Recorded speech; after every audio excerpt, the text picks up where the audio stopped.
Ito na guys, mandar na yung ginawa namin na valve lifter. Yan. B8 na Yukon. Mandar na. Dati ay lumalagatak yung valve lifter, sobrang ingay. Yan. Yung pinalitan namin ito. Yan. Ito. Yan. Intake oil pressure yan. Dito yan kumakabit yung pressure switch ng gauge. Yan. Intake fuel pressure. Oil pressure. Tapos ito pinalitan namin ng camshaft assembly. Tapos oil pump. Yan.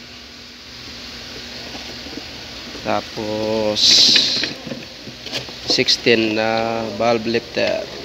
Ayan guys. Yan. Ito yung sira. Yan. Hindi na iba na siya. Yan. Yan. Pero pinalitan na namin ng set.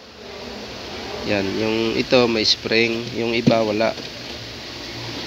Yan. Yan. 8 may spring. 8 rin yung wala. Yung ganito. Walang spring. Yan. At saka kapag magkabit ka nito guys, ito hindi ka magkakamali kasi mayroon siyang guide. Yan. May guide siya dito.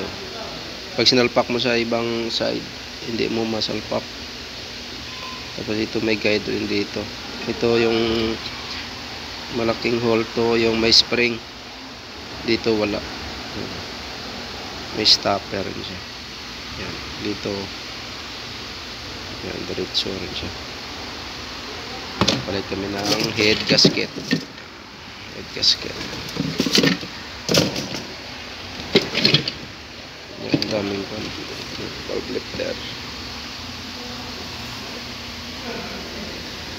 Yung pinalitan namin. Tsaka intention wire. Spark plug. Yan lang. Thank you for watching. B8 Yukon. Ito yung leg sa crankcase ginawa namin. Ipunin ko mo to para baka hanapin ng may-ari. Please subscribe my channel.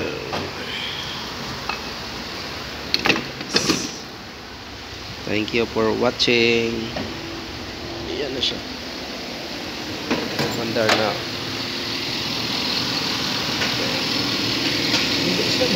Mandar na yung pan.